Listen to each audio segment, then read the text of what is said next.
Bienvenue sur Africa 24 dans cette nouvelle édition de l'Africa Tonight. Au sommaire de l'actualité, sécurité et économie sont à l'ordre du jour de la visite du président Muhammadu Buhari aux États-Unis. Le chef de l'État nigérian est le premier dirigeant africain reçu à la Maison-Blanche.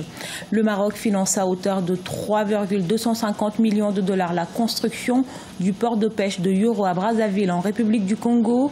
Le roi Mohamed VI et le président Denis Sassou Nguesso ont procédé ce lundi à la pose de la première pierre de l'infrastructure.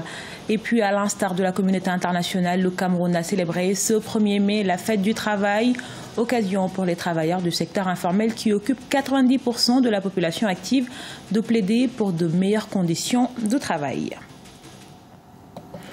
C'est la première visite officielle d'un dirigeant africain depuis l'arrivée de Donald Trump à la Maison-Blanche. Le président du Nigeria, Muhammadu Buhari, est depuis ce lundi en visite aux États-Unis. Une rencontre censée sur les aspects sécuritaires et économiques, mais qui n'en reste pas moins très symbolique. Ibrahima Djoumaba. Attendue depuis plusieurs mois, la visite officielle du président nigérien Muhammadu Buhari aux États-Unis d'Amérique a eu lieu ce lundi 30 avril. Il a été reçu à la Maison-Blanche à Washington par le président américain Donald Trump autour d'un déjeuner de travail. Au menu de l'entretien, la coopération militaire, notamment la lutte contre le terrorisme et l'insécurité. Le fait de franchir le cap de vendre des armes au gouvernement nigérian, c'est d'une part une manière de contribuer à la sécurisation de la zone et le renforcement de la stratégie de Buhari contre Boko Haram, mais aussi l'affirmation d'une présence américaine qui n'est plus née en Afrique. On l'a vu avec les fameux incidents de Tanzanie, mais aussi à Agadez et dans des positionnements stratégiques sur le continent, depuis l'échec du projet AFRICOM. La coopération économique entre le Nigeria et les États-Unis d'Amérique est également inscrite au menu de la visite du chef de l'État nigérian. Muhammadu Buhari est accompagné de plusieurs personnalités, dont l'homme d'affaires Aliko Dangote. Des séances de travail ont lieu avec des fournisseurs pour l'industrie agricole, mais aussi des responsables du constructeur aérien Boeing. Buhari a fait l'analyse qu'il y a probablement aux États-Unis des investisseurs qui seraient prêts à venir dans son pays. Il y a l'aéronautique, il y a l'agriculture. Et je pense que Mohamed Buhari n'a pas fait un mauvais calcul parce que les États-Unis sont effectivement, pour le Nigeria, un partenaire suffisamment crédible. Le Nigeria est un partenaire stratégique des États-Unis en Afrique. La formation de certains policiers et soldats nigérians est assurée par les Américains. Dans le cadre de la lutte contre le terrorisme, la Maison-Blanche a autorisé la vente de 12 avions de surveillance et d'attaque Super Tucano d'un coût de 408 millions d'euros. Après la dissolution de l'Assemblée nationale au Gabon, un gouvernement temporaire devrait être mis en place avant l'organisation des législatives. La Cour constitutionnelle, qui considère l'Assemblée nationale comme illégitime, va transférer les pouvoirs législatifs au Sénat. Concernant le gouvernement, le Premier ministre a l'obligation de poser sa démission au plus vite. Une décision qualifiée de coup d'État selon une partie de l'opposition. Quant à la date des législatives, elle sera annoncée officiellement par la haute juridiction, mais avant cela, elle doit être fixée par le Centre gabonais des élections, instance qui remplacera la précédente commission électorale et qui doit prêter serment ce mercredi. Le fichier électoral du Mali est suffisamment fiable pour aller à l'élection présidentielle prévue en juillet 2018. C'est la conclusion de la commission d'audit mise en place. Il contient 8 462 électeurs répartis dans 23 041 bureaux de vote. Deogracias Podo. C'était une requête de l'opposition malienne soucieuse de la crédibilité du processus électoral et plus particulièrement du fichier électoral. Vendredi 27 avril 2018, tous les doutes ont été dissipés. Sur la base des résultats d'une série d'analyses et d'investigations, la commission d'audit, composée de représentants des partis de la majorité au pouvoir, de l'opposition, de représentants des partis non alliés, de la société civile et des experts internationaux, a conclu qu'en termes de sûreté, de sécurisation et d'enrôlement, la fiabilité du fichier électoral est sans équivoque. On y compte 8 462 000 noms d'électeurs répartis entre 23 041 bureaux de vote à travers le pays. Des investigations sur de possibles cas d'anomalie dans le fichier électoral ont été conduites. Elles portaient sur la qualité des données, la complétude des enregistrements, les noms et prénoms présentant des caractères spéciaux et la présence d'inscriptions multiples. Lorsque des anomalies ont été identifiées, leur origine a été recherchée afin de formuler des recommandations.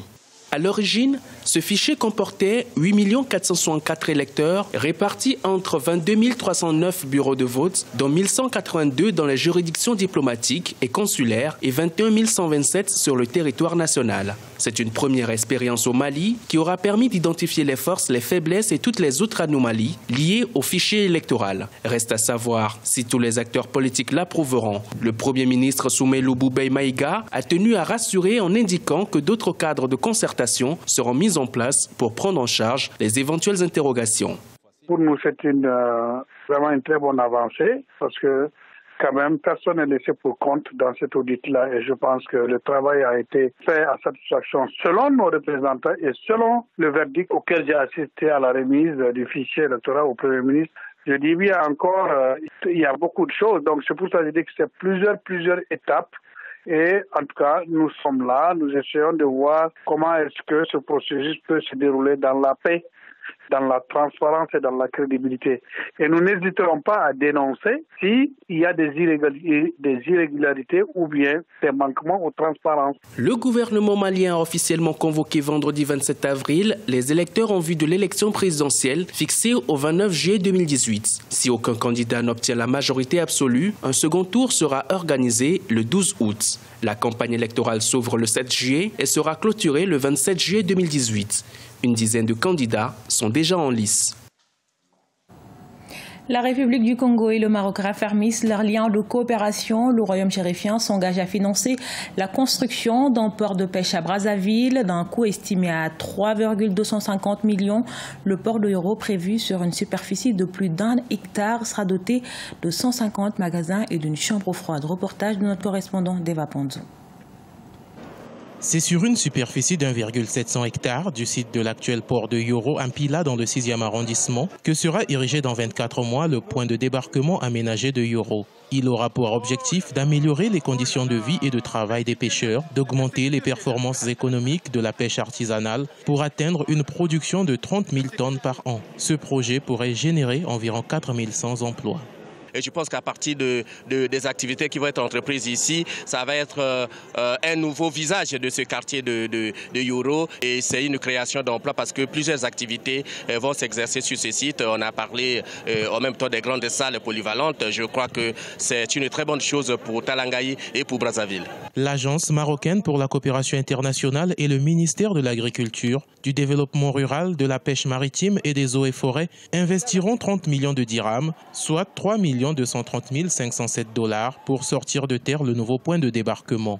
Celui-ci comprendra une zone d'activité avec 150 magasins de pêcheurs et un local pour leur matériel, une zone de commercialisation avec une chambre froide et une zone administrative. La flotte comptera 200 pirogues et la pêche limitée à 300 jours par an. Je suis très heureux de cette initiative de construction du nouveau port. C'est important pour nous, les habitants du quartier Mpila, d'avoir un grand port à l'image de ce que nous voyons dans d'autres pays. Nous rencontrions des difficultés, notamment sur les conditions hygiéniques déplorables. Maintenant qu'on nous a annoncé la construction d'un nouveau port, nous nous en réjouissons. Ce projet est un fruit de la coopération entre le Congo et le Maroc avec un acte fort posé par le roi Mohamed VI. Les autorités congolaises espèrent que ce projet aura un impact sur l'amélioration de la qualité du produit et sur l'augmentation des revenus des bénéficiaires de ce point de débarquement. Dans le reste de l'actualité, plus gros employeur du Cameroun, le secteur informel milite pour l'amélioration de ses conditions de travail. Des plaidoyers formulés à l'occasion de la fête du travail célébrée ce mardi 1er mai 2018. Reportage à Yaoundé de notre correspondante Viviane Bauken.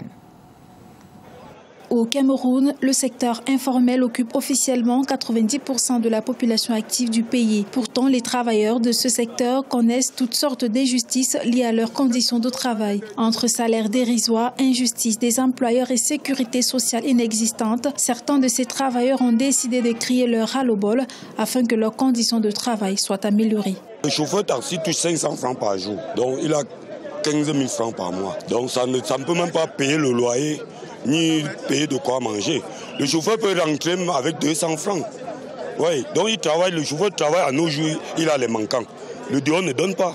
Vous savez que le pays est malade. Donc quand le chauffeur travaille à nos jours, où il a les manquants de 2000, où il a les manquants de 500 000 francs, Donc le salaire de 500 francs, depuis que le taxi a commencé, c'est minable.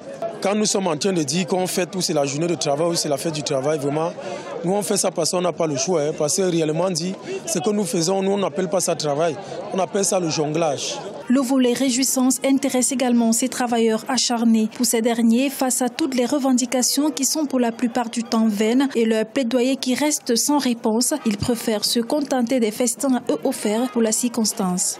La fête de travail pour moi, c'est un jour où tous les travailleurs doivent s'asseoir pour manger et boire parce que vraiment, pendant toute une année qu'on passe travailler, il faut un jour de repos comme aujourd'hui. Manger, boire, danser, amuser avec les amis, tout ça.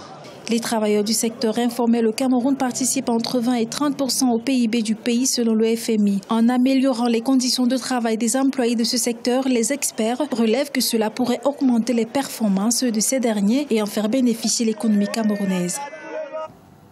Ce journal a été réalisé par l'ensemble de la rédaction. Merci pour votre fidélité. Dans un instant, une nouvelle édition de l'actualité sur Africa 24.